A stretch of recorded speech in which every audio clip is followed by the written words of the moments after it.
I'm about to explore Laos, which will be the last country on my 5-month trip across 7 countries. And oh boy, I did not expect Laos to be even remotely as amazing as it was. So stick with me and Laos might become your next travel destination.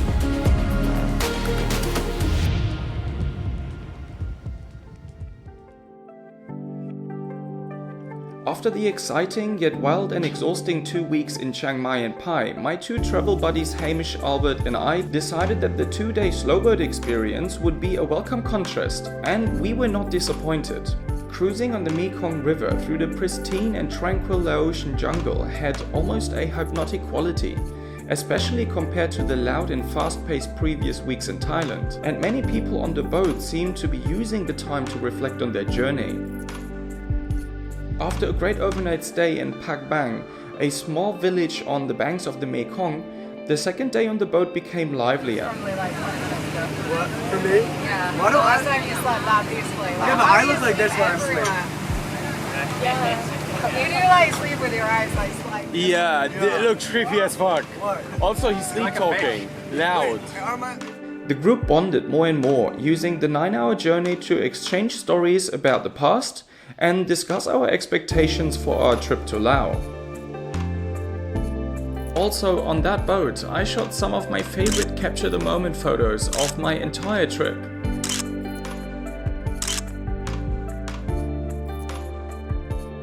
After a 9-hour journey on the second day, we finally arrived at Luang Prabang, the former capital of Laos, and had to leave the boat that had become home to us for the last 2 days.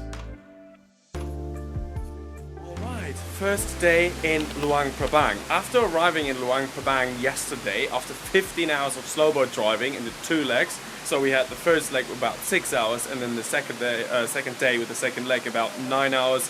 We were just absolutely shattered. We wanted to go out at night, but most of us were just too tired. We went out in Luang Prabang for dinner, went to a fancy restaurant. Overall, Luang Prabang is so much more fancy than I thought. You can still see that it's Laos and it's a developing country. But yeah, there's some fancy houses, fancy restaurants, fancy shops, everything really. So much more of a posh / hippie, I don't know, vibe to the city than I thought. And yeah, after a good night's of sleep, we woke up quite early to go to the Kuang Si Waterfalls, which apparently are some of the nicest, if not the most beautiful waterfalls in all of Southeast Asia. It took about 15 minutes of scooter riding. The roads in Laos are tricky, and like some of the tarmac is really good, and then out of nowhere you have this massive pothole and it's so hard to get around, so you constantly find yourself doing like hard brake to get through the pothole or around the pothole or whatever, and then you have a couple of 100 meters of almost pristine tarmac again. It's really weird. Yeah, but now we're here. And yeah, I think I'll try to get some pictures with my drone. So get the drone up, get some good pictures and catch the magic of this place. So let's go. The Kuang Si Waterfalls are an absolute stunner. Located around 30 kilometers outside town, they are a tourist magnet and regularly rated amongst the top 10 most beautiful waterfalls in Asia. That fame comes with a sacrifice though. If you're not super early, the place is packed, so better get here early morning to have the place to yourself for a while at least.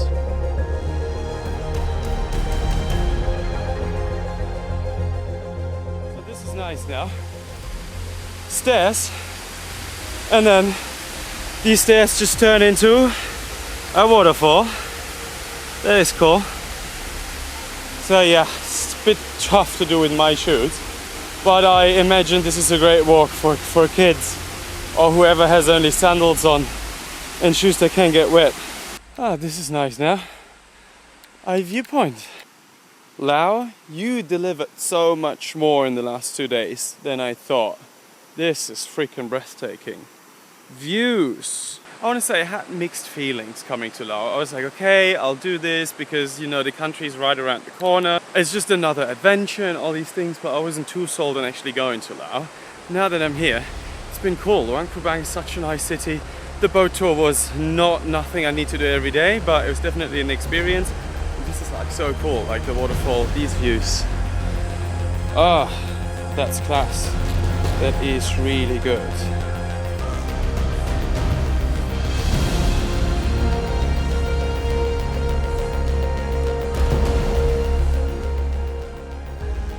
Before leaving the area, we passed by the Kuang Si Bear Rescue Center to check out some really rare moon bears or Asiatic black bears. These bears once lived all over Asia and are highly endangered now.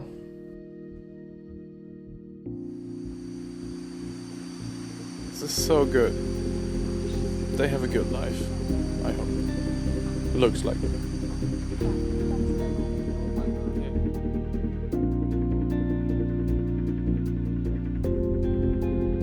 We ended the day by joining our hostel crew to go up Luang Prabang's most famous sunset viewpoint, Mount Fuji. Standing there, watching the sun hide behind the mountains, I got a first taste for that the 1 week I had planned for Laos wasn't nearly enough to discover the magic that this place has to offer.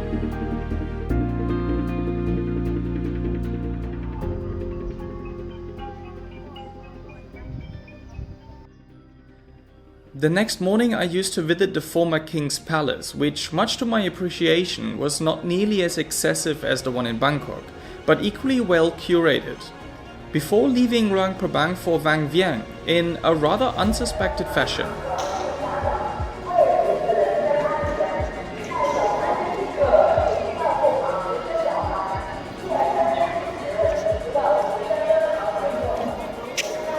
First train experience. Yes, a pristine high-speed train system, which is one of the symptoms of China's heavy geopolitical investment in the country of Laos. For travelers, a welcome variety to a Redley 6 hours bus ride, as the train got us to Vang Vieng in some swift 2 hours and in great comfort. And then Vang Vieng. Wow, that city is located in the most impressive way. Vang Vieng is the adventure capital of Laos, offering one of the cheapest hot air balloon flights in the world, and undoubtedly also one of the most panoramic.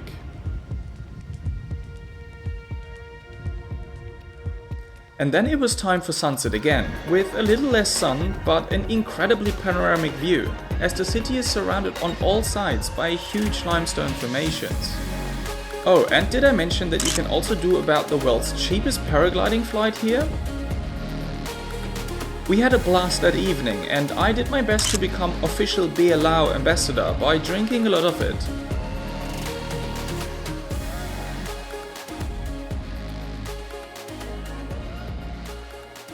So it's about my last day in Laos. It's the last day in Vang Vieng. Today I'll go to Vientienne just to fly out next morning to Bangkok. And yeah, Laos has been so cool, and after this great day yesterday that we spent with riding through this incredible nature, and also a couple of blue lagoons that I thought were just blue lakes, but in fact they were actually water parks. They had like water slides, they had swings, they had jumping towers, everything.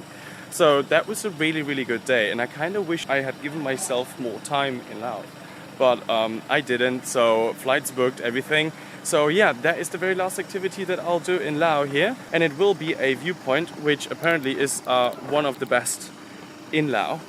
They have two like metal bikes on top of the viewpoint, and you can sit on them and do great photos. And yeah, this is what me and Albert right over there are going to do as the very last activity. I only have about 90 minutes left, and I need to be back at the hostel because my bus goes. And yeah, it's like 300 steps or something. And yeah, we make our way up and then see what the view is like. Alright, so this is a fucking steep, tough, very slippery walk. Albert's somewhere down there. And I wish I had my GoPro still, because that is bad. But well, we have to keep on. Sweaty as hell, we arrived just in time to have a few minutes up on top Nam Kshai. Question, would you guys mind if I took a pee down here? You're so disgusting. Also, it's on camera. This is gonna make it into the video. Last Lao activity. Yeah. Done. Conquered the mountain. No, we have to go down. Yeah, sure, but we made it up. After the obligatory motorbike photo for Insta, it was finally time for me to say goodbye to everyone and hop onto a bus to Vientienne. On the bus ride to the current capital of Laos, China's heavy investment into Laos became obvious once again, as we were driving on a pristine motorway for hours, which was built by China despite Laos not even having enough cars to fill these endless stretches of road.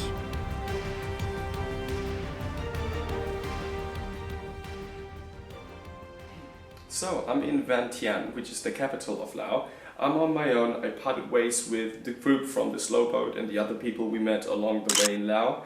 I'm gonna fly out to Bangkok today, so back into Thailand for my last week really. So I actually can see the end of my journey, which gives me very mixed feelings about it. Looking forward to see my parents again and my friends, but I'm not looking forward to end this trip, and I'm also not looking forward to go back to Germany, but this is the way it is. Flying out to Bangkok today, then from airport I go straight to the central train station, and I'll take a night train, which is about 10 hours to Chumpon. So I've done this kind of journey already at the very beginning of my Thailand trip when I went to Koh Tao, because I'm going back to Koh Tao for my very last days. I just thought like Koh Tao was such a nice place, and I want to have this trip ending on like a couple of really chill days at the beach in literal paradise, and this is what Koh Tao is. Yeah, I'm on my own. Had to part ways not only with the group but also with Hamish and Albert. Those guys have just got to laugh so much in like the last weeks. I mean, Hamish I know for 2.5 months now, seen him in Bali and then traveled most of Thailand with him. It's been such a great time with him. And then also Albert, only known him for 2 weeks, only met him in Chiang Mai, but that guy's just a legend. Yeah, so I had to say goodbye to them, which was a bit of a sad thing yesterday. And yeah, I think it's time for the airport now. Back in Bangkok, baby. What if there's no road? An abundant resort.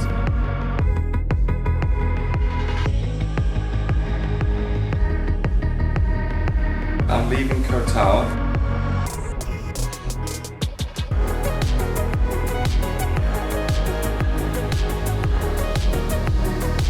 This is finally it. This is the end of 5 incredible months. I'm not gonna lie, I'm absolutely gutted about flying back home. And with this trip ending, it's also an end to this video series. And I think I can say nothing else but until the next one. Bye bye.